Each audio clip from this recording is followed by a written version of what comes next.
Olá, pessoal! Está começando mais um Tecla SAP Podcast. Antes de fazer a apresentação da nossa convidada, eu vou fazer aqui uma autodescrição minha. Então, eu tenho 1,76 m, estou com os cabelos longos, com luzes loiras, tenho pele branca, estou vestida com um blazer preto, uma blusa preta, uma calça preta e um sapato preto. Toda de preto. Toda preta. E agora eu vou falar da nossa super convidada de hoje, que é advogada com uma ampla experiência em propriedade intelectual, especialmente em marcas, patentes e tecnologias. Ela foi eleita uma das maiores autoridades do país em questões de blockchain, a advogada mais admirada do Brasil em propriedade intelectual e direito digital e uma das 10 principais advogadas do mundo em patentes e tecnologias. Além de tudo isso, ela é professora, palestrante sobre o tema como Web3? Web3. Web3, inteligência artificial, NFT, metaverso, blockchain, propriedade intelectual e negociação de contratos de tecnologia. Uau! Júlia Pazzo, super bem-vinda aqui ao Tecla SAP Podcast. Que currículo! Obrigada primeiro, Caru. Muito feliz de estar aqui com vocês. Eu sou sua fã do podcast, então é muito bom estar aqui. Não, depois a gente conta da nossa história juntas. Sim. Aí também. Antes eu vou pedir para você fazer uma autodescrição sua também, para quem está só escutando a gente aqui. Tá, eu tenho 1,63 m e meio, porque o e-mail conta. Tenho pele clara, cabelo crespo, mas eu aliso.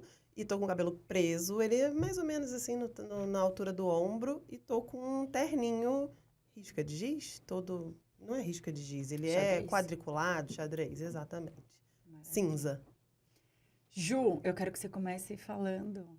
Acho que uma hora não vai dar para falar de tudo isso, né? Mas do começo da sua história aí, como advogada, enfim, conta um pouquinho pra gente. Bom, eu não sabia o que eu ia fazer da vida. Eu fiquei em dúvida entre marketing. Inclusive, a minha dúvida era medicina, marketing ou direito. Tudo bem parecido, igual, né? Bem parecido, pois é. E aí, eu pensei, bom, medicina não vai dar certo porque eu não gosto de ver sangue. Marketing, eu pensei, não sou criativa, não vou ser boa. Eu falei, vou pro direito, que eu sei escrever bem, eu gosto de português. E aí, fui pro direito. E aí, comecei a estudar e falei, ferrou, porque eu não estou gostando tanto das matérias. Mas logo no início da faculdade, eu comecei a trabalhar. Trabalhei um pouco eu fazia assessoria jurídica gratuita para a comunidade carente.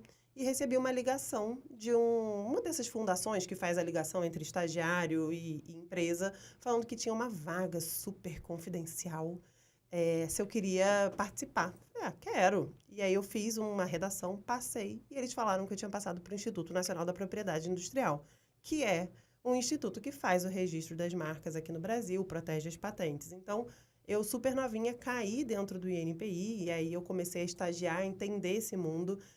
Ele não era tão alheio para mim, porque o meu pai, ele foi, por muitos anos, 20 anos, diretor de patentes do INPI. Uau. Mas foi uma coincidência, eu caí lá dentro. E aí começou a minha jornada. De lá eu fui para um grande escritório e aí assim eu fui construindo a minha carreira dentro de PI. E eu falo que se não fosse PI, eu acho que eu teria que mudar de profissão, porque eu não poderia ser advogado tradicional, sabe? Não combina comigo, não tem o meu estilo. Não, incrível. A Ju, a hora que ela chegou, ela falou assim, nossa, que lindo seu logo. Já registrou? Eu acho que... Sim, já está registrado. É minha essa marca. Mas é importante, né? Eu falo muito que hoje tem muito empreendedor que começa os seus negócios trazendo novos produtos, novos serviços e com uma marca que pode trazer muitos problemas se ela não é registrada lá no começo, né? Então, as pessoas começam a criar algo para... Depois que dá certo, de fato, fazer o registro. O que teria que ser o caminho correto aí dentro disso? É perfeito você trazer esse assunto, porque isso acontece muito. E aí eu acho que um grande erro é que as pessoas acham que vão gastar dinheiro, que vai ser muito caro, que registrar a marca é só para depois se der certo. E a grande questão é, não é tão caro quanto pensam. 2, se você deixar para um segundo momento, você pode ou estar infringindo a marca de alguém, o que é um problema, ou alguém copiar a sua marca e você não registrou e você perder ela. Então, eu costumo falar para os meus clientes que o registro da marca, entender se aquela marca pode ser registrada no Brasil. Imagina você, como empreendedor, você investiu seu tempo, seu dinheiro, às vezes é o seu sonho naquilo. Imagina você ter que, de repente, mudar tudo, toda a comunicação da sua marca, porque você não fez essa proteção lá atrás. Então, pensou em constituir a empresa, o primeiro passo é, deixa eu pesquisar essa marca que eu pensei para ver se ela está disponível e, se tiver, registrar na classe adequada, que você sabe muito bem, que tem várias classes. Fazendo até a tecla SAP já nesse começo, o que seria propriedade intelectual? Boa, propriedade intelectual é a parte do direito que cuida das criações humanas. Então, a gente está falando de tudo que é do mundo criativo. A gente está falando das inovações, das patentes, que pode ser tanto de um processo ou quanto um produto. Então, um celular, um smartphone, ele tem várias patentes aqui dentro, porque tem vários sistemas diferentes, inovadores aqui dentro. A gente está falando de conteúdo gerado na internet, que é propriedade intelectual, é direito autoral, é protegido. Desenho industrial, então a forma de determinado produto, você criou um produto super inovador, um sapato que de repente tem um design completamente distinto. Então, é tudo aquilo que a gente cria na nossa mente e externaliza e que tem um passo criativo. E aí o direito protege de alguma maneira. E você já falou, né, de como que surgiu essa sua curiosidade em relação à propriedade intelectual. Você já tinha dentro de casa essa Já escola? tinha dentro de casa. E como que foi virar entre as 10 do mundo a respeito disso? Acho incrível isso. É maravilhoso, mas ao mesmo tempo traz uma responsabilidade muito grande, né? Eu lembro que quando eu recebi, porque essas coisas, assim, em direito, ranking é muito... Todo mundo quer sair nos rankings. Tem 500 milhões de rankings diferentes.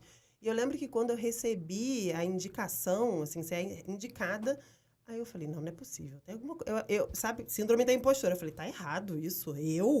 Tem alguma coisa estranha. E eu era a única brasileira e mais 9 gringas sendo apontadas como as melhores advogadas de patentes do mundo, no mundo, numa publicação super renomada. Então, é muito bacana, mas ao mesmo tempo traz aquele peso de tipo, pô, eu tenho que ser boa, tenho que superar essas expectativas. Mas eu acho que eu faço bem esse papel também de trazer a informação para as pessoas, que eu acho que é uma das coisas que a gente precisa. Trazer a informação, fazer com que entendam, que aprendam e que queiram proteger mais seus direitos, né? Suas propriedades intelectuais. Eu vejo muitos seus conteúdos também. Também sou sua seguidora, né? Via de mão dupla. E você traz muito conteúdo educativo dentro disso, né? E até teve um fato que ocorreu aí recentemente. E aí eu quero saber, fato ou fake, né? Tá. Recentemente, um governador falou a respeito de a Amazon está infringindo e está usando o nome Amazon sem pagar algo, enfim. Fato? Precisa pagar alguma coisa ou é fake? É fake, é fake. Estou até olhando para a câmera. É fake.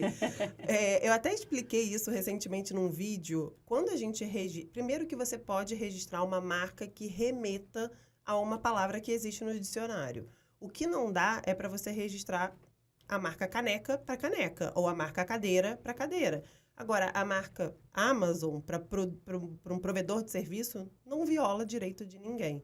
E, além disso, essa marca é registrada há muitos anos aqui no Brasil. Então, o que foi falado é totalmente fake, não tem necessidade de pagar royalties. A Amazon está 100% clean e fez o trabalho de casa, o dever de casa, que foi proteger a marca aqui no Brasil também, além do mundo todo. Fake, muito fake. Adorei. É fake. Eu acho que esse assunto de registro tem muito pano para manga, né? De muitas coisas, mas... Tem alguma coisa específica que você entende que os empreendedores, de modo geral, precisam estar de olho? Com relação à marca, especificamente... Ou com o que ele pode, de fato, patentear ou não, né? Então, parte de conteúdo, tem uma parte de design gráfico, tem o que mais que as pessoas, às vezes... O que você já viu de mais curioso aí? Eu acho que, assim, uma coisa, primeiro, que pensando em quem produz conteúdo, em empresário que está nas redes, trazendo conteúdo, transmitindo conteúdo, primeiro de tudo, saber que aquilo é protegido. Que internet não é terra de ninguém também. Então, a gente precisa entender isso e não sair fazendo qualquer coisa sem pensar nas consequências. Então, as duas coisas. Uma, o que eu faço é protegido. Se alguém me copiar, eu posso, sim, notificar a pessoa, mandar ela parar de usar, demonstrar que aquilo fui eu que criei. E a segunda coisa é pensar muito antes de fazer alguma coisa e infringir um direito de alguém. Então, vou dar um exemplo que teve aí uma trend super recente, de você fazer avatares do tipo, eu não vou falar a marca, mas do tipo de uma dessas empresas que fazem filmes que são bem típicos, que os personagens são característicos. E aí as pessoas fizeram isso e não só fizeram, como também usavam a marca nos seus personagens. Ali já tem um potencial de violação muito grande. Se a empresa se sentir lesada e não quiser a marca dela relacionada com aquela pessoa ou com aquela determinada empresa, ela pode notificar, ela pode mandar parar de usar. Então é isso, é pensar um pouco, pô, legal, tem uma trend, eu quero entrar, mas como que eu vou entrar de uma maneira que o meu negócio não esteja violando nada ou que eu não esteja expondo o meu negócio a um risco que é desnecessário? E aí, tem várias formas de você entrar nas trends sem você infringir alguma coisa de alguém ou sem você se expor. Então, eu acho que a gente tem que pensar muito nisso. E aí, falando em patente, a gente tem tanta coisa e quando fala de inteligência artificial, tudo isso que a gente está vendo, tudo isso é tecnologia. E tudo isso está sendo protegido. E é muito legal pensar isso. E pensar também que empresas menores podem proteger as suas tecnologias. Às vezes, você é uma startup, você acha que, poxa, mas eu não tenho tanto assim, eu ainda não cresci, eu não explodi, eu não vou proteger. Mas é justamente proteger a sua tecnologia, o seu código-fonte, um software, um aplicativo que vai te dar, muitas vezes, bala na agulha para você vender o teu produto, licenciar, vai te dar também uma substância no teu negócio. Então, acho que é mais ou menos por aí. Não, e até é legal você falar dessa parte de inteligência artificial, que eu conheci a Ju por um grupo de WhatsApp. A gente era de um grupo de WhatsApp, mulheres no e-commerce, se eu não me engano. Que eu não sei nem como eu caí nesse Nem grupo. eu. E aí aconteceu que um dia a Ju mandou, tem alguém no evento tal? Eu falei, eu. Aí, onde que você tá? Quando eu vi, ela estava sentada atrás de mim. A Exatamente. gente, oi! E aí a gente começou a se conectar. E no ano passado, voltando exatamente para a inteligência artificial, eu fui fazer um artigo para minha coluna da Exame falando de um aplicativo e da questão de LGPD, de uso, né? Essa lei de proteção de dados, o quanto que as pessoas entrando também nessa questão de trend, o quanto que isso implicava, o quanto que eles tinham acesso. Falei, eu posso falar no âmbito marketing de fazer uso daquela inteligência em relação às imagens que são criadas. Mas eu não tinha essa parte de entendimento legal disso. E aí eu trouxe a Ju para fazer uma collab comigo nesse artigo para falar, né, dessa parte. Então, você já puxou esse assunto da inteligência artificial, acho legal a gente falar dessa questão de lei de proteção de dados, que também não é mais terra de ninguém, você já falou do digital. Então, explica um pouquinho mais o que é a tal da LGPD. Bom, a LGPD ela é a Lei Geral de Proteção de Dados, mas uma coisa que muita gente confunde é que é a proteção de dados pessoais. A gente não está falando de todo e qualquer dado, mas é muito importante. Por quê? Porque antigamente era terra de ninguém. A gente doava os nossos dados, as pessoas usavam da forma como queriam e a gente não tinha nada em troca. A gente dava uma das coisas que é mais preciosa para muitas empresas, que são as nossas informações de consumo, o nosso padrão, quem somos nós, o que a gente compra, o que a gente não compra, sem pensar muito, e a gente não tinha noção de que isso valia tanto. Hoje falam que dados são o novo petróleo, né? Então, a gente está falando de um ativo muito valioso. Não à toa que o marketing digital é um dos nichos que mais cresceu nos últimos anos. A economia dos criadores de conteúdo também. Por quê? Porque eles influenciam compras com base em dados reais de seguidores, pessoas reais. Então, essa lei ela veio para dar um norte um pouco em como esses dados são usados. Tirar um pouco essa coisa da terra de ninguém e falar, olha, quando você for usar o meu dado ou o dado da Júlia, você pode usar se ela te der um consentimento ou se o dado que você pegou está sendo usado para um determinado fim que ela precisa. Você é empregadora da Júlia, você precisa dos dados da conta dela. Beleza, você não precisa da autorização dela para usar, porque você precisa pagar. Mas veio trazer um pouco de estrutura para o uso de dados e para a gente ter mais segurança. A gente estava vendo compra e venda de dados adoidado. E mais do que isso, os incidentes de vazamento de dados, que é algo super perigoso, que expõe todos nós a muitos riscos e que pode também gerar riscos para as empresas que são detentoras de dados. Então, a lei geral, a LGPD, ela vem para isso. Mas eu acho que vale falar que ela também, ela não é uma lei que impede você de tratar dados. Tratar é você fazer qualquer coisa com dados, seja guardar ele ou transmitir para uma outra pessoa. Mas, em alguns casos, você precisa que o consumidor, que aquele teu cliente te dê um ok para você fazer aquilo. Então, eu não posso mais fazer e-mail marketing? Claro que pode, mas você vai ter que ter ali ou um ok do seu consumidor, ou você tem que provar dentro dos requisitos ali da lei que aquilo, de alguma maneira, vai ser bom para aquele cara e que você está fazendo um tratamento que auxilia ele.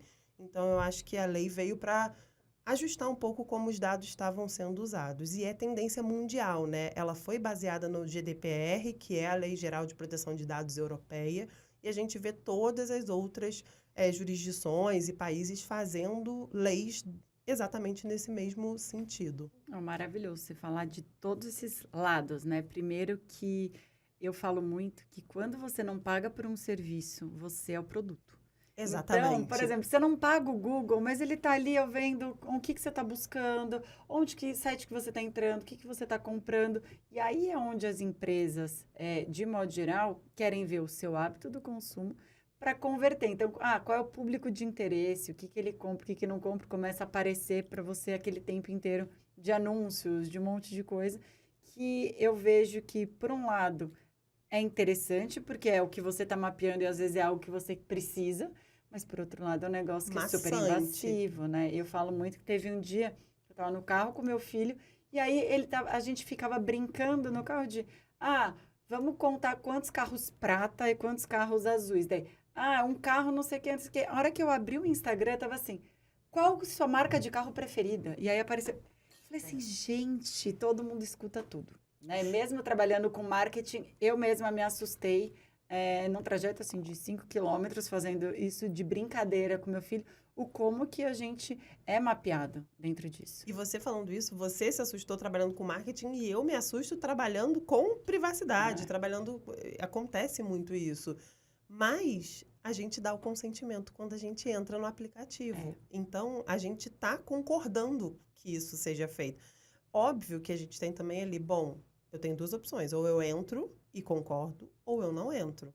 E são essas as opções. O jogo tá dado. É uma opção nossa. Mas é assustador um pouco mesmo, ao mesmo tempo que é muito bom. Às vezes você fala de alguma coisa e aí aparece aquela coisa para você comprar, você clica e foi. Resolve sua vida. Resolve sua vida em 2 cliques, né? Eu tive 2 casos. Esse foi um que me deixou muito chocada na hora que eu entrei no Instagram. E outro que eu tava na Avenida Paulista, em frente a um shopping, e eu tinha um aplicativo de uma joalheria. E aí eu falei assim, você que está aqui perto, você começa a olhar para o lado. Você tá dentro do carro. Como é que assim, você tá sabendo onde eu tô? Eu falei, gente, isso é muito sério, né? E é só você dar um check numa caixinha que você não lê. Termos de uso, Ninguém lê, um monte né? de coisa, de cookies. Então, é legal a gente falar dessa importância de minimamente, por mais que a gente não leia, a gente saiba o que a gente está liberando ali, né, Ju? Acho que isso é importante. E eu acho também, assim, que é legal falar que as empresas, obviamente que a gente tem a lei por trás, mas as empresas, elas estão fazendo um esforço para estarem em conformidade com a LGPD e para estarem em conformidade com o que está descrito ali. Então, obviamente que a gente tem esses casos e a gente dá o nosso de acordo, mas também é legal pensar que tem toda uma estrutura de cibersegurança dentro dessas grandes empresas, que os dados eles estão ali, mas eles estão sendo, de alguma maneira, protegidos e que tem a melhor segurança para proteger, para evitar vazamentos, que é o que pior pode acontecer num caso dos nossos dados, né? A gente tem visto tanto golpe, né? Muito. Nessa questão de uso e até falando de inteligência artificial agora com voz, com questão de como que a gente vai se conseguindo burlar esse tipo de tentativas de golpes e de usos das nossas informações num ambiente onde parece que mesmo que a gente tenha essa lei de proteção e que tem um monte de coisa e não está 100% ainda aplicada, ou tá já no Brasil? Agora já está a ANPD, que é a agência, né, que faz essa regulamentação. Ela está começando a dar multas e uma coisa muito interessante, a primeira multa que foi aplicada com relação à LGPD foi numa empresa que não é uma Big Tech. Foi uma empresa que é pequena. E isso mostra a importância desde o pequeno empresário até o grande, estar em conformidade com a lei, porque a ANPD não está multando apenas grandes empresas. É todo mundo que ferir de fato. Todo mundo que faz tratamento de dados, que na verdade é todo mundo. Eu faço, você faz, todo mundo faz. Sim. Não, a gente tem os dados dos nossos clientes, né? E tem até uma cliente nossa de tecnologia que trabalha há mais de 20, 30 anos no mercado. Ela fez assim, eu queria comprar um mailing novo. Eu, não, isso não Por pode mais. favor. Isso não se aplica mais. E era aquela coisa que era caríssimo e se comprava uma base aquecida. A gente não fala que é uma base aquecida, um mailing é totalmente frio Frio. e legal. Né? Não pode, Não né? pode. Então, um checklist, assim, básico, para quem é empreendedor, para quem está começando, o que ele não pode fazer e que ele fere a LGPD sem ele nem imaginar. Ele não pode comprar dados das pessoas. Quer dizer, até pode, desde que aquela pessoa tenha autorizado que quem está vendendo venda. O que é quase que impossível, né? Você tem que pedir um termo, uma autorização de que todos que estão ali naquela base autorizaram a venda. Ou, às vezes, um check em algum lugar. A venda especificamente, um check apenas é super contestável. Então, é perigoso você se basear nisso.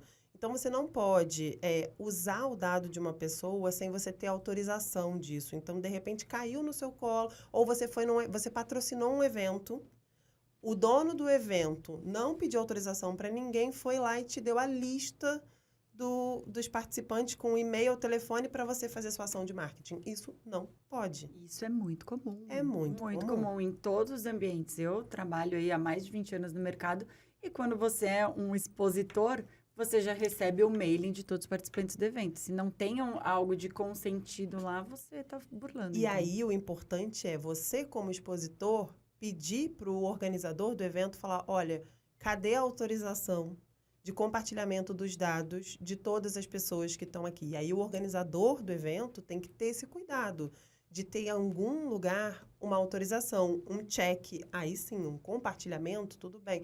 Vai compartilhar para fins de te oferecer um produto que talvez seja do seu interesse, um serviço que seja do seu interesse. Então, tudo bem. Num formulário de cadastro dele de participação. Não, isso é ouro que você está falando, porque isso pode dar um prejuízo financeiro muito grande. Absurdo. E o grande ponto é que eu acho que as pessoas estão aprendendo ainda o que elas podem fazer. Mas na hora que começar a pipocar reclamações com relação ao uso indevido de dado da própria pessoa, de eu falar, olha, peraí, mas eu estou recebendo uma ligação eu não dei autorização para isso.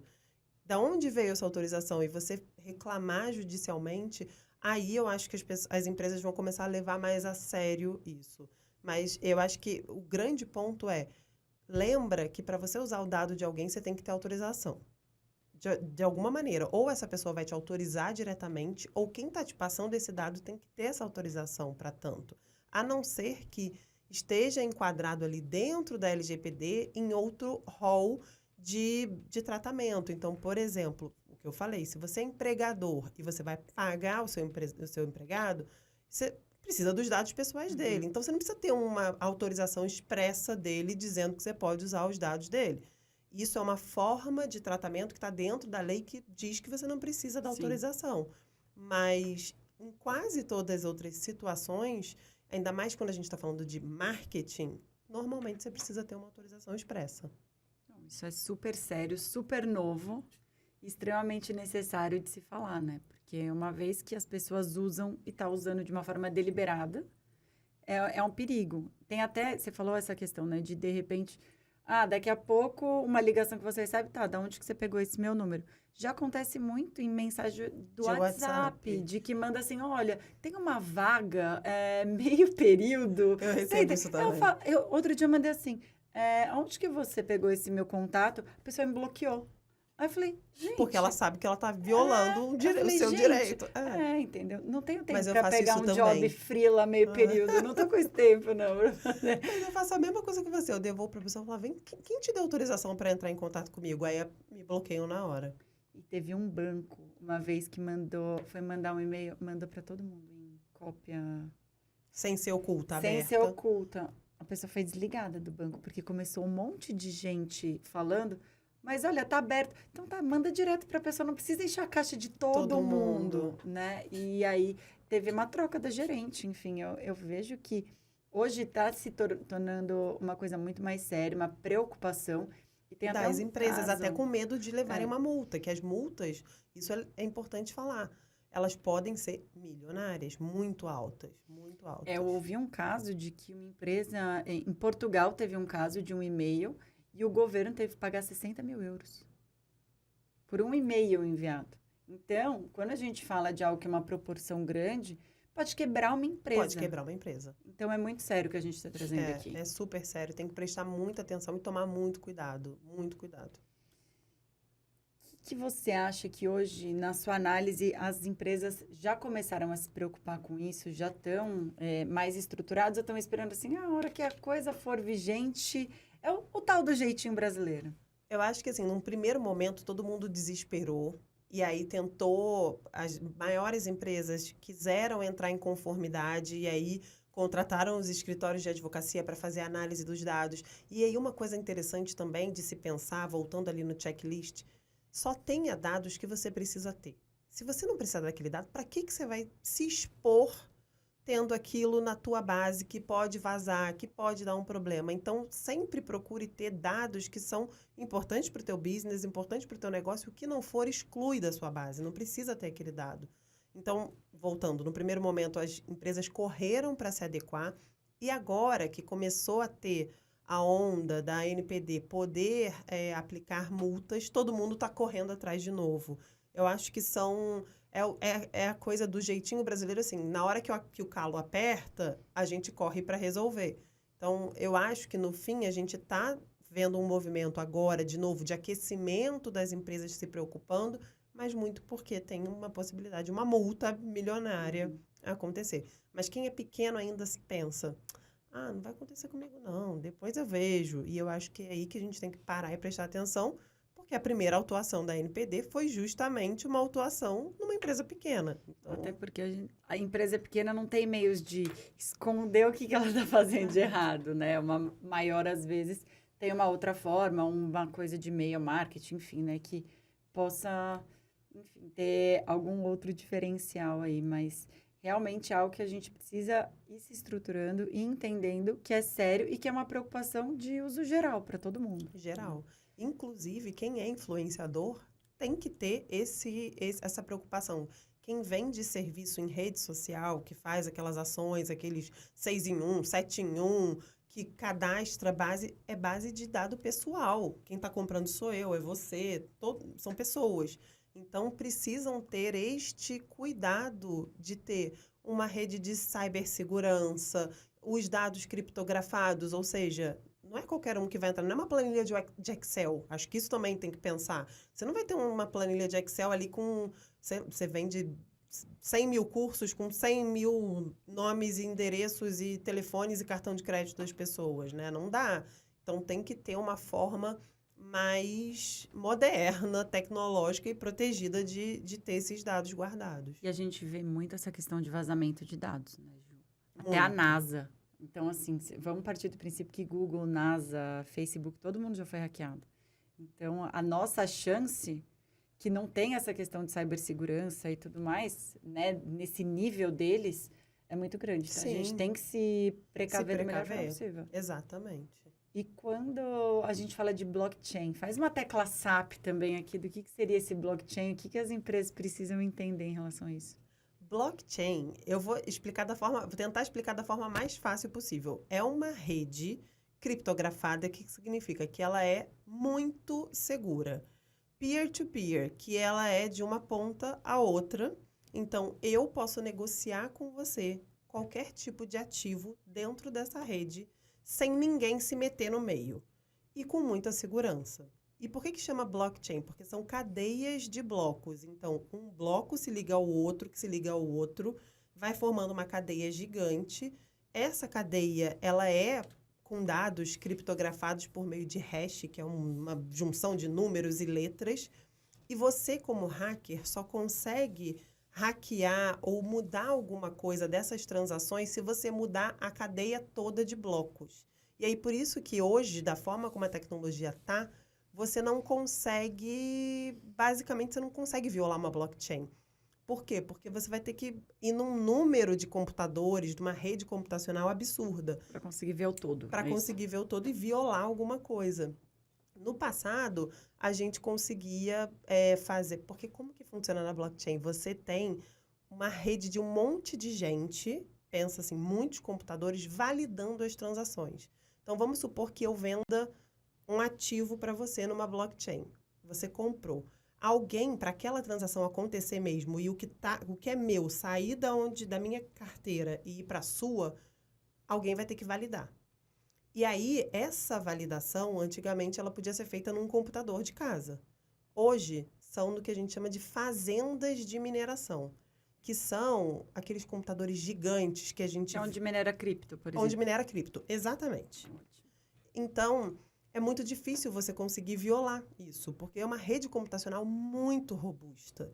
E uma vai se ligando a outra, se ligando a outra, se ligando a outra. Então, a blockchain ela é uma plataforma que permite transações das mais variadas entre pessoas sem que ninguém se meta no meio. Eu vendo para você, a gente combina os termos por meio de um contrato inteligente, que é o famoso smart contract. Eu vendo para você, você compra, você me paga, acabou. Isso é a blockchain. A gente fala que é um cartório mais digital, mais normal, mais tecnológico, digamos assim. E você pode botar qualquer coisa ali dentro, desde uma criptomoeda. Então, a blockchain ela é a base da tecnologia de criptomoedas até um NFT, um criptoativo, ou qualquer outra coisa que você queira registrar e ter guardado em algum lugar.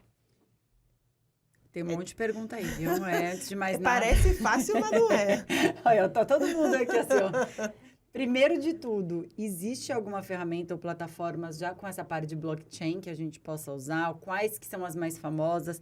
Até para todo mundo, para a gente desmistificar e falar assim, calma, você não precisa entender nesse nível de profundidade da Ju, Não precisa. mas é mais fácil você ter alguns acessos. Eu acho que o que é mais legal é que a gente vai começar a usar a blockchain sem saber. Isso que é o mais importante. É quando a tecnologia ela se dissemina, é justamente quando você usa ela sem saber que você está usando. Hoje em dia tem plataformas em blockchain, tem jogos em blockchain, que aí são aqueles jogos que a gente chama algum deles de metaverso, porque você consegue criar ativos dentro do jogo, mas você consegue também, ao mesmo tempo, comprar, vender. Mas um exemplo fácil, tem uma plataforma que é para você registrar direito autoral dentro da blockchain. É super bacana. É um cartório, você vai lá, você criou seu conteúdo, criou um post super inovador, você quer registrar aquilo, você vai ter um certificado, você vai subir ele na plataforma, a plataforma vai te dar um certificado e você vai ter um númerozinho de hash, que é o que vai mostrar que aquilo é seu. E aí tem algumas plataformas, uma delas que é bem interessante, que é brasileira, chama Inspire IP, ou Inspire IP, que é super interessante, você faz isso. A gente tem a Original Mine. Então, a gente tem várias plataformas que são de blockchain, mas todas essas elas são voltadas para o registro de coisas autorais. São voltadas, ou até mesmo para você usar como um cartório. Você pode registrar um livro, por exemplo, pode registrar um artigo, alguma coisa, um e-book, algo exatamente, nessa linha. Exatamente. E a gente também tem já plataformas de blockchain que fazem o seguinte, sabe o famoso print de WhatsApp? Sim. Ele não vale como prova num processo judicial. O STF já decidiu isso. Então, o que você pode fazer? Você tira aquele print, você coloca numa plataforma específica, eu esqueci o nome dela. Eu uso uma, inclusive, mas depois eu compartilho. Não, você conta que a gente vai pôr lá no link. Sim. E aí, você sobe para essa plataforma e ela vai atestar, olha, esse print, ele foi tirado no dia tal, na hora tal, no momento tal, no celular tal, aquilo fica guardado. E isso, aí sim, o judiciário entende como uma prova válida para um processo judicial. Ou seja, é importantíssimo, se você precisa de uma validação e algo mais sério e organizado, você já faz isso antes, né? Já faz isso antes. Para se precaver. E outra coisa também, que é mais advogado que usa, mas a gente costumava, no passado, a fazer ata notarial. Já ouviu falar disso? Não. Por exemplo, SAP. Por exemplo, você viu que um site está copiando o teu site, tá muito igual ao seu, aí a gente vai, chama um cartório. Um cara do cartório entra nesse site que está violando o seu, olha o site inteiro, e aí ele vai fazendo uma ata, falando, eu entrei no site tal, na hora tal, no momento tal, e eu vi isso. Eu vi o logo, a tecla SAP do marketing, roxinho do lado direito, com um amarelinho, e ele vai descrevendo tudo que ele vê. Isso gera, sei lá, 200 páginas de uma descrição de um cartório e custa uma fortuna. Hoje, se a gente vê algum site violando, por exemplo, a sua marca e a gente quer registrar, a gente faz isso numa blockchain que vai atestar que naquela hora aconteceu aquilo, a gente viu aquilo, e isso pode ser também usado como prova para você processar alguém que está te copiando. Então, também existe esse outro lado da blockchain. Você vê que a blockchain está vindo para facilitar várias coisas e diminuir muito custo também, né? E aí, esse ata notarial, além de 200 páginas, custava R$ 20.000. Era uma fortuna, né? E hoje em dia? Hoje em dia, 98, R$ 100, Ela usa o dependendo quê? do número Inteligência artificial. usa inteligência artificial e registra isso dentro de uma rede criptografada, que aí o judiciário entende como algo palpável, uma prova forte de que não teve mudança. Porque o grande ponto é, se eu tiro um print de uma tela e guardo no Word, nem sei se eu posso falar, né, a marca do negócio. Pode, não tem problema. Aqui a gente fala de case, fala de marca, tudo certo. E guardo no Word, qualquer um pode ir lá e violar de alguma maneira, né? Mudar, ajustar algum ponto. Então, a blockchain Editável, né? editável, exatamente. Caramba, Ju, quanta coisa. É muita coisa. Mas o que eu acho que a mensagem que tem que ficar é: o governo está olhando para a blockchain, as empresas estão olhando para a blockchain, a gente vê aí as grandes empresas com nichos dentro da empresa focados em Web3, em blockchain. Então, a gente não precisa saber o que que é. E o Web3 é o quê? Web3, o que que é? Tecla SAP. Não, tô trazendo todas as teclas SAP, porque isso tudo fere muito e impacta na área de marketing para quem é cliente, para quem é agência, para quem é prestador de serviço, para todo mundo. Com certeza. É, para todo mundo. Só que a blockchain, eu acho que ela vem mais assim, ela vai ser a base de várias coisas e a gente não vai saber que está usando e está tudo bem, ninguém precisa saber. O Web3, aí sim, é um conceito mais amplo. Ele é para falar de Web3, a gente tem que falar da 1 e da 2. A Web 1 é aquela web, lembra, não sei se é da sua época, Caru, acho que é, que a gente tentava entrar na internet, ficava aquele barulho. Claro. Ah, não, nossa, a gente tem a mesma idade, Júlia, pelo amor de Deus. Sim, É da ou sua se época. que tinha que usar na sexta-feira depois de que era um pulso 3 da só, manhã, o quê? Fim de semana, assim. Isso é o Web 1, que você entrava na internet, você não tinha muito... Você tinha conteúdo mais estático, uma informação de um jogo, de repente, um placar, uma coisa assim. Aí a Web 2, que foi quando começaram a surgir as redes sociais. Então, a gente está falando da era dos criadores mais tímida, mas eu começando a postar minhas fotos, você também, a gente tendo uma interação maior do consumidor, que era só o consumidor, nas redes. Hoje, a gente fala que a gente está na Web 2.5, então a gente já está numa economia dos criadores de conteúdo entendendo que pode monetizar, que tem conteúdo para compartilhar, que as marcas querem eles também, e a gente está andando para a Web 3. Então, a Web 3 é a evolução da internet. E qual é a diferença da Web 2, 2.5 para a Web 3? É que a gente vai viver tudo isso que a gente já vive hoje de uma forma muito mais intensa, com criações de comunidades muito fortes, as marcas muito conectadas com esses influenciadores e com essas comunidades e usando blockchain como base das coisas. E uma coisa que você falou que eu acho muito interessante, comunidade, criadores de conteúdo. Não, porque criar um conteúdo, ele pode ser, por mais que a gente possa ter o Inspire, Original Mine e outros para a gente colocar, eles são passíveis de pessoas plagiarem, fato. Agora, a sua comunidade ninguém consegue. É isso.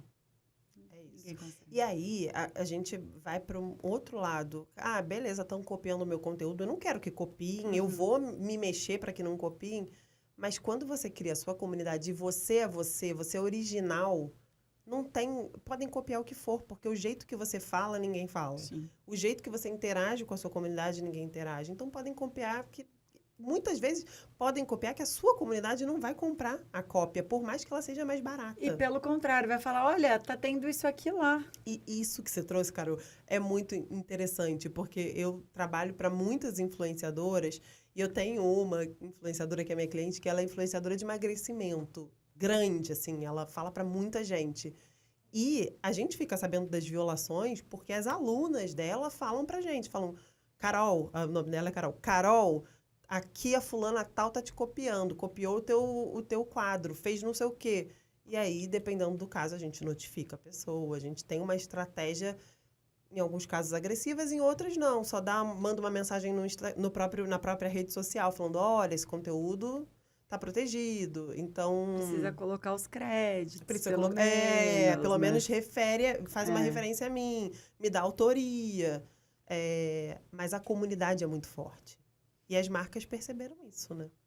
Tanto que todo mundo agora foca muito nessa questão de criar love marks, love brands, mas atrelado à comunidade do como que você se relaciona. Eu acho que isso é o principal ganho hoje dentro das marcas em relação à comunidade e a pessoas, né? Entender que elas estão falando com pessoas ali dentro. É isso. Rede social tem blockchain já ou não? Tem, eu não me lembro o nome, mas tem duas, assim, mais conhecidas que usa a blockchain como a tecnologia. Mas, muito honestamente, ainda não está 100% validada, 100% sendo usada. Isso é uma coisa que vai agora para o futuro.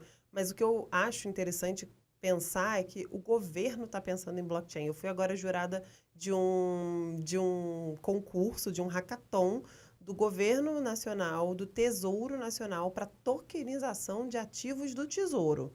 Então, a gente está falando do governo pegando os seus ativos e colocando em blockchain. Gente, quer prova maior do que isso? Não é o futuro, é o presente, né? Não, e que isso é seguro, né? E que é seguro, exatamente. Eu vejo isso com essa preocupação. E por que eu te perguntei das redes sociais atuais que a gente usa, se elas têm essa questão de blockchain ou não? Porque muitas vezes a gente cria anúncios com aquela landing page, onde você já tem que colocar os seus dados, né? Infoproduto é o que mais tem, né? Um arrasta para cima, saiba mais, coloque seus dados para direcionar. Isso não tem criptografia. Você vai ter que criar isso dentro do seu sistema para onde que chega. É isso. Então, é mais um ponto que as pessoas precisam entender que não só construir o seu terreno, a sua casa na grama do vizinho, né? No terreno do vizinho. Porque uma coisa é conseguir fazer a captação via Instagram, você entendendo que aquilo já tem um respaldo e uma questão de segurança que, na verdade, não te protege de um vazamento, de um problema lá na frente, sim. Caramba. E outra coisa que também, assim, aí falando de propriedade intelectual em si, é que você se responsabiliza por tudo que você coloca ali dentro das redes sociais.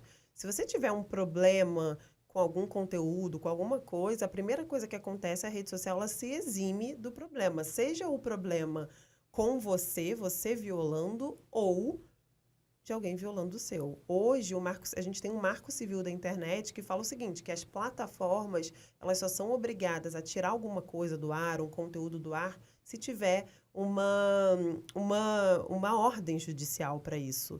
Então, muitas vezes a gente vê conteúdo violando conteúdo, a gente vê marca violando marca dentro de uma rede social, mas a gente não pode imediatamente fazer alguma coisa, a não ser que seja via ação judicial. Então, esse é um ponto também que talvez a gente consiga reverter por meio de blockchain. A blockchain já está sendo usada também para você, por exemplo, no mercado da moda, de alto luxo, para você ver, rastrear como que fala, gente? O processo de produção e se aquela peça é falsificada ou não. Tem um tag que você consegue rastrear e ver, é original. Aí você vai lá na 25, não é original. Então, talvez a gente consiga, de alguma forma, adaptar isso para o mundo dos criadores e transformar o processo todo numa coisa muito mais simples, mais fácil até de você executar os seus direitos ou de você não violar o direito de alguém. Isso é muito legal, né, Ju? Porque você é uma super criadora de conteúdo, você estuda pra caramba, eu também tenho minhas criações de conteúdo. E aí é aquela coisa, né? Esse é o nosso produto. A gente não tem a bolsa Louis Vuitton ali sendo produzida e sendo pago um valor por aquele produto, por aquela peça, se é o selo da autenticidade ou não. A nossa autenticidade é exatamente o conteúdo que a gente cria. Então, ter essas outras questões e a forma da gente se proteger disso, isso é muito bom, porque faz jus às nossas horas de estudos, faz jus de trabalho, de produção de conteúdo. Que dá trabalho pra caramba, né? Dá muito trabalho, mas eu vejo que é importante essa parte de comunicação, as pessoas entenderem, trazer isso. E você está fazendo a tecla, sabe, do juridiquês aqui, do tecniquez total aqui, sabe? Já fui anotando algumas coisas aqui, por exemplo, já ouvi que metaverso morreu, mas você já falou dele aqui algumas vezes, então quero que você traga esse papel aqui também. Morreu para quem não sabe para que serve. Essa é a grande verdade. Gente, isso é um corte. Conta mais, Ju. O metaverso está sendo super usado pelas empresas grandes, especialmente para treinamento. Pensa aí, uma Mercedes da vida, que já está fazendo isso, ela, ao invés de ter aquele carro gigante que você entra dentro, simulador, você faz um metaverso em que todos os seus funcionários ou os pilotos usam o metaverso para treinarem, para experimentarem, para fazerem teste de determinada experiência. Então, o metaverso está sendo muito usado. Tem um case que eu acho sensacional, que, aliás, a gente estava no mesmo evento e o cara falou sobre isso. O CEO da empresa é uma empresa de brinquedos que falou que ele não tinha aderência no treinamento dele, porque todo mundo ficava disperso, não implementavam o que ele fazia. O que ele fez? Trouxe o treinamento para o metaverso. Gamificado, com experiência. Isso mudou a história, o jogo da empresa, e agora está todo mundo treinado e aplicando o que é ensinado no treinamento. Então, talvez o metaverso não seja ainda o que todo mundo achou que fosse ser em um ano, que não é possível, porque a tecnologia não está pronta para isso, de ser um desses filmes de tecnologia, de coisa científica, de ficção científica, que a gente está em 2098. Não. Mas ele tem muita usabilidade para as indústrias que estão sabendo usar. Treinamento, muito experiência. E aí, não é à toa, cara, o que a gente está vendo empresas como a Disney tendo patentes concedidas para metaverso. Eles estão pensando nisso há 10 anos. Eles estão depositando tecnologia há 10 anos. E aí, hoje, a Disney tem uma patente para metaverso no celular. Então, pensa que comigo, a gente vai para o mesmo parque, eu uso o meu celular, você usa o seu, e eu vou ter uma experiência interativa com base nos meus gostos dentro do parque.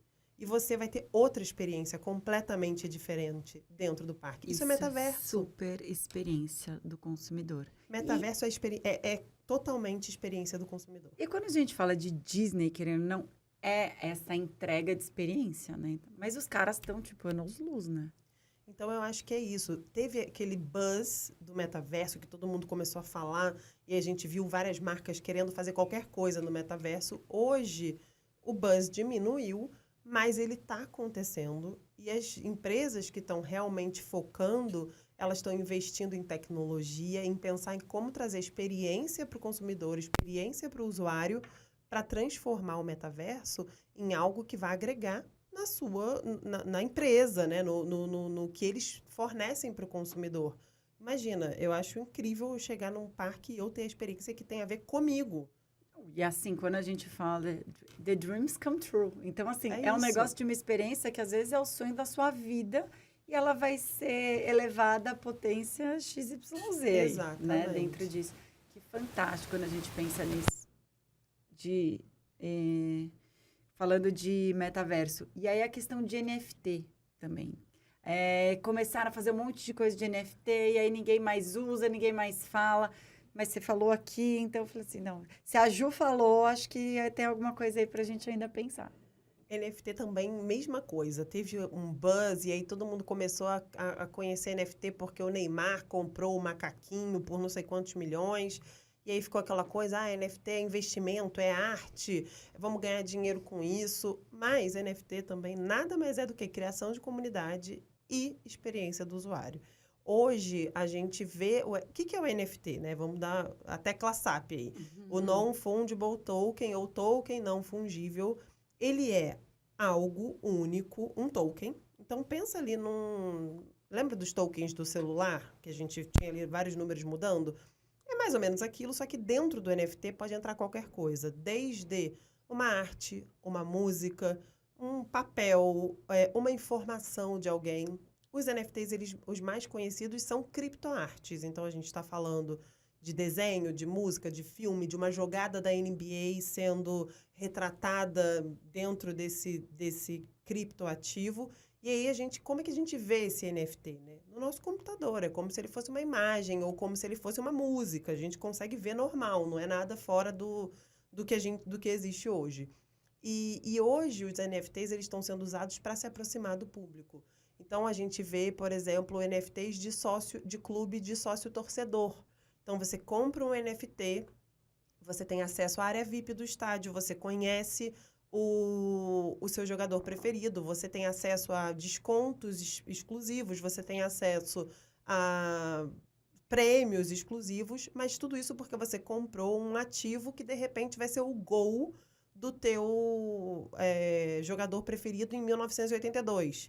E você consegue também resgatar isso. E aquilo é um ativo que você pode ter para você, ou você pode revender no mercado secundário, e aí você perde o direito daquilo. Então, hoje, os NFTs, eles continuam existindo. A gente vê, assim, todos os times, eu acho, agora brasileiros têm sócio-torcedor via NFT. Todas as grifes de alto luxo têm NFTs. Para quê? Para se conectar com públicos que eles não conectam hoje. É estratégia de marketing NFT, gente. Tem que saber fazer, mas é estratégia de marketing. Eu tenho um cliente que ele tem uma festa aqui no Brasil, e o público dessa festa é 40 a mais. E ele queria se conectar com a Gen Z. O que ele fez? Na última edição da festa, ele deu NFTs para todo mundo que comprasse o ingresso para a festa. E aí, o que vinha com esse NFT? Uma área VIP exclusiva. O NFT, ele era um personagem que era uma gracinha, que você podia escolher a música que ele tinha, que era autoral de um DJ brasileiro que é conhecido, ou de um DJ estrangeiro que é conhecido. Então, você agrega um monte de coisa para chegar num público que talvez você não chegaria.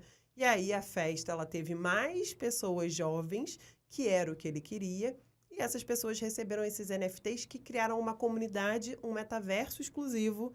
Então, assim, foi tudo conectado. Fantástico, Ju. Eu tô chocada aqui. Sua cara tá maravilhosa. Eu tô até aqui pensando, será que tá dando para entender? Não, tá, mas é porque você abre um universo muito grande. Porque até então, a gente tinha ouvido falar muito de metaverso NFT 2022. Passou a onda, agora é inteligência artificial. SXSW só falou disso, Web Summit só disso. Mas, pelo que você tá falando, tá ali que só as pessoas estratégicas estão sabendo usar em benefício... Bom, se a Disney tá lá, a gente parte do princípio que alguma coisa vai sair de bom ali dentro, né? De estratégia. E todas as Big Tech estão investindo ainda em metaverso. Óbvio que aí a gente teve ali um boom em 2022 que contrataram times gigantes de metaverso que foram reduzidos, obviamente, porque saiu ali da crista da onda. Mas a gente continua tendo time... gente de tecnologia investindo no desenvolvimento da tecnologia, em proteção dessas tecnologias, e tem um motivo para isso, né? A minha pergunta é, a gente tem profissional suficiente para fazer isso? Não, é um mercado, mercado.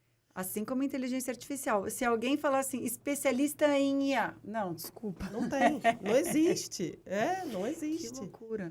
E programador falta. Isso já falta. Há muito tempo. Agora, então... Programador que entenda de blockchain, de Web3, falta mais ainda. A gente tem um mercado aí para explorar também. Não, super, né? Acho que para quem acha que o mercado está saturado, não está, né? Você que está olhando o mercado diferente. Exatamente. Ju, o que você tem usado de inteligência artificial? Olha, vou ser super sincera, eu uso pouco, porque eu leio todos os termos e condições de uso. E muitos deles, assim, a grande maioria, ainda você dá muita informação. Então, o que eu uso de IA hoje?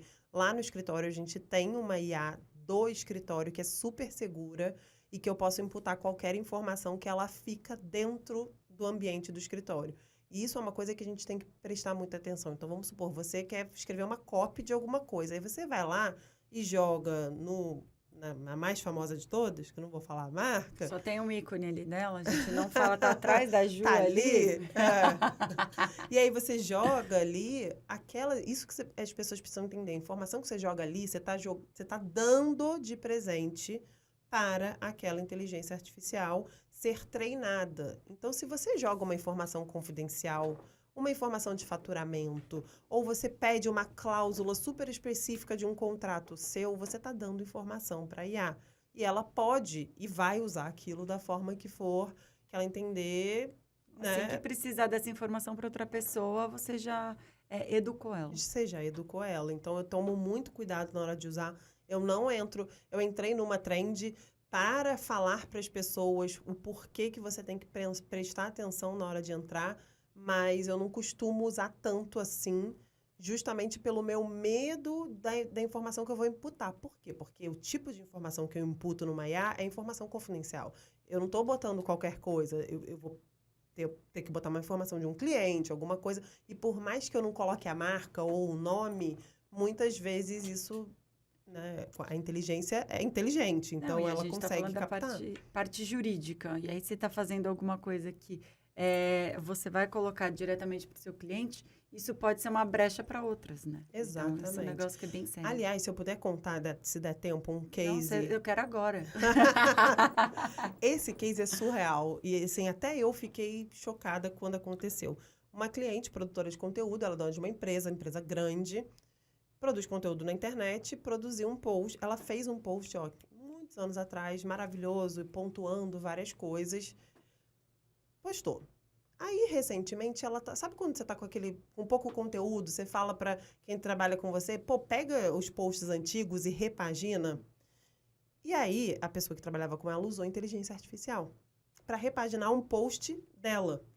Só que eu não sei exatamente qual foi o comando, e aí a gente tem que prestar muita atenção, porque para IA o comando é muito importante, que criou um post igual ao do concorrente. E aí ela postou. E aí o concorrente notificou ela, porque ela violou o conteúdo do concorrente, sendo que ela tinha postado antes, o concorrente tinha se inspirado no post dela, criado um post novo, e aí a inteligência artificial... inteligência, será que ele criou? Não sei. Acho que não, porque foi um pouco antes desse boom. Vamos supor, ela criou o post em 2020, ele criou em 2021, final de 21, início de 22, e agora... Ela foi repostar para reaquecer esse conteúdo. A pessoa que trabalhava com ela usou inteligência artificial e aí era copia e cola do post do concorrente dela. Sabe que a gente tem um case também, né, negativo com inteligência artificial, que uma pessoa do time estava pesquisando, então coloca muitas informações dentro do prompt para ir trazendo informação e aí perguntando algumas coisas em relação a uma pessoa e tal. Acho que era até para um roteiro que a gente ia trazer. E aí tinha um prêmio. Eu falei assim, mas eu não achei esse prêmio em lugar nenhum no Google. Começou a procurar, porque acho que perguntou, essa pessoa tem algum prêmio, tem alguma coisa? Falou, mas é aquela questão do double check, né? De você checar ali. Não achei isso em lugar nenhum. Aí foi olhar, Google, daí. Perguntou se a IA tinha inventado, disse que sim. Ela respondeu que sim? Ela disse que sim. Sabe por quê? Porque ela é feita para não deixar a gente sem resposta. Sem resposta. Olha que sério isso. Isso é muito sério. Então, você vê, você cria um prêmio, você viola o conteúdo de outra pessoa. Então, a gente tem que tomar muito cuidado em como usar. E aí, um case positivo. Eu tive um cliente, né? Esse cliente, ele é um cliente bem grande, que faz muita ação de marketing. E aí, ele queria ser pioneiro no uso de IA em ações de marketing no segmento dele. Só que ele teve todo, primeiro, um cuidado jurídico na contratação com a agência, o que eu achei sensacional. E a agência já estava por dentro de todos os debates de inteligência artificial, já tinha feito o dever de casa, e aí fica a dica. Por exemplo, tinha um contrato com os produtores de conteúdo que usavam IA. Então, em que eles se comprometiam a não violar a marca, não botar a marca de ninguém, não pedir prompts que falem, copie o rosto da Julia Roberts, entende? Então, a agência teve todo um cuidado, o cliente teve todo o cuidado de escolher uma agência que já estava antenada, já sabia como usar, e aí juntou tudo, chamaram o jurídico, no caso eu, para rever todos esses contratos e entender, olha, tudo bem, a gente está arriscando, pode ser que dê algum problema aqui? Sim, mas eu, cliente, eu, agência, estou ciente, a gente vai seguir assim, a gente fez tudo que a gente podia fazer para minimizar os riscos o grande ponto era, a gente estava criando uma pessoa, um personagem. Às vezes você cria um personagem e ele pode parecer com a Caru. E você fala, pô, mas eu não autorizei você usar a minha imagem para esse comercial. Então, a gente tem que estar preparado para o que está por vir aí para frente ao usar a inteligência artificial. Então, não é só a questão de tirar empregos, mas também da gente pensar em usar a IA de forma correta, com boas práticas. E aí, se a gente sabe usar a IA, o resultado é muito positivo, mas tem que saber usar. Não dá para sair usando de qualquer jeito. Você acha que está distante da gente conseguir uma regulação da IA?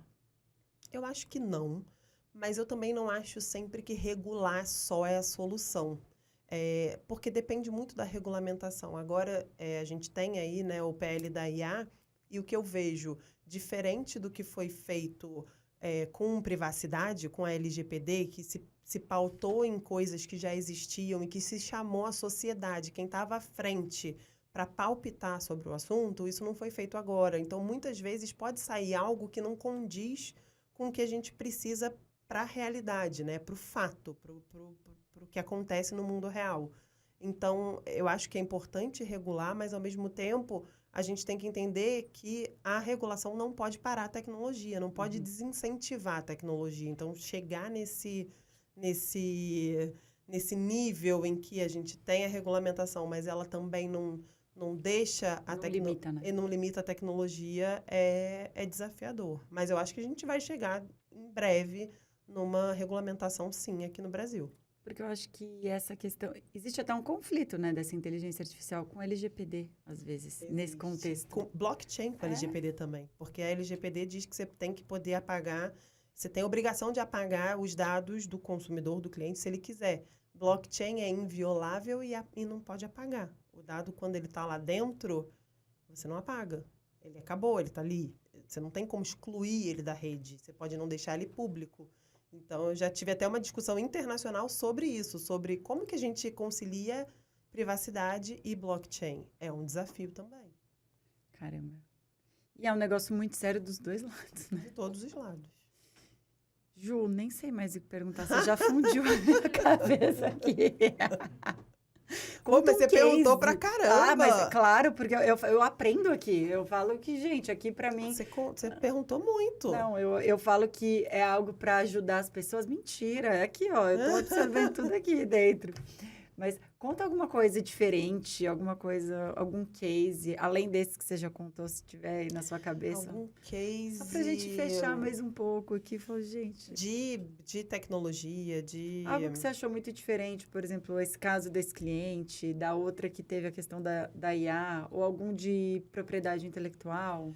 eu vou continuar aqui no ramo da tecnologia. E, assim, só para deixar super claro, todos os cases que eu estou falando, eu tenho autorização para isso. Porque, em alguns casos, obviamente, os clientes não querem que a gente comente. Casos, esses são casos que eu tenho autorização expressa para falar sobre. Teve um case super bacana, recente até, que eu fui chiquérrima para Bahamas.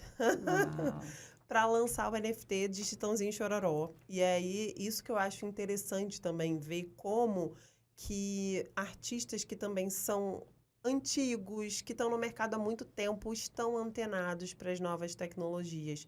E aí, foi um case interessante que juntou um trabalho beneficente, junto com tecnologia, junto com a comemoração de 50 anos de carreira dos artistas. E tudo isso, então, o NFT ele era uma chave para uma doação para uma instituição de caridade. Então, eu acho que a gente usar também o NFT como uma forma de promover instituições de caridade, instituições carentes e fazer ações para o bem também é muito interessante. E aí, esse NFT, ele também era ele dava vários benefícios para quem adquiria, e um deles era encontrar lá no navio do Chitãozinho e Chororó com os artistas e ter tipo um meet and greet com eles, e foi isso que também, além de, obviamente, o fato de ser uma doação, mas de você poder estar com o teu ídolo.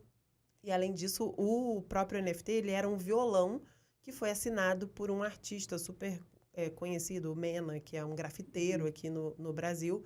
Então, juntou um monte de coisa. E o que eu acho mais sensacional é que a gente junta arte, música, tecnologia, caridade, tudo numa coisa só. Então, foi um case super bacana e que eu amei participar do projeto como um todo. E algo super exclusivo, né? Super exclusivo. Foram pouquíssimos NFTs, aliás. Ju, eu quero que daqui a um ano você volte para falar de todas as atualizações. Voltarei com muito prazer. Que, gente, é muita informação, é muita coisa nova e é ágil, né? Que as coisas funcionam. As coisas voam. Quem quiser te encontrar, encontra por onde, Ju? Na vida, no blockchain, no NFT, como que as pessoas te acham? Olha, eu produzo conteúdo, então no Instagram eu sou @jupazos. E, bom, eu sou sócia do escritório Sescom/Barrier, então no site do escritório também tem todos os meus contatos, e-mail, telefone. Passa o site também do... www.sescombarrier, barrieu.com.br. E a gente chega no momento onde a gente traz o nosso símbolo aqui do podcast. Eu tô tensa, eu não sei o que eu vou falar aí. A gente só não liga ele, mas é só um simbolismo se você quiser deixar uma mensagem de vida, uma mensagem dessa parte toda de tecnologia, de jurídico, de marketing, do que você quiser. Vou dar o nosso símbolo para você. E depois eu pedir para você assinar. Se quiser enfatizar, pode olhar para aquela câmera ali que é sua. Eu vou falar um bordão que eu gosto de falar, que eu acho que não tem a ver com tecnologia, mas tem a ver com propriedade intelectual, que só é dono quem registra. Então, registre a sua marca, não deixa passar, para você não passar nervoso lá na frente. E aí, junto com isso, eu acho que o recado seja único também, crie a sua comunidade e explore esse novo universo com novas tecnologias da melhor maneira possível, mas protegendo o que você precisa proteger e não violando o direito de ninguém, cuidando do amiguinho, porque a gente não gosta de ser violado e nem gosta de violar nada de ninguém. Maravilhoso. É aquela frase, né? Não faça com os outros o que você não quer que façam com Exatamente. Ju, Ai, meu que Deus. papo! Sério. Peraí que eu criei uma confusão aqui, eu acho. Peraí, quer puxar... O que você quer puxar? O microfone? Pessoa, a eu sou desastrada, então para eu São quebrar duas, tudo pode aqui. ficar tranquila. Deixa eu ver onde eu vou botar. Tá cheio. Você viu? Eu falei que a gente tá no fim da segunda temporada agora, né? Eu falei que na terceira a gente vai deixar ele só como decoração aí para relembrar todo mundo. Não sei se dá para passar um verniz, alguma coisa pra gente deixar isso eternizado aí. Pronto. Amei, Ju. Foi exatamente o que eu escrevi. Amei, Caru. Sério? Beijo, beijo com carinho. Super obrigada. Eu que Adorei essa agradeço. conexão que a gente fez. Foi o universo Foi o universo. que nos trouxe, nos juntou, enfim.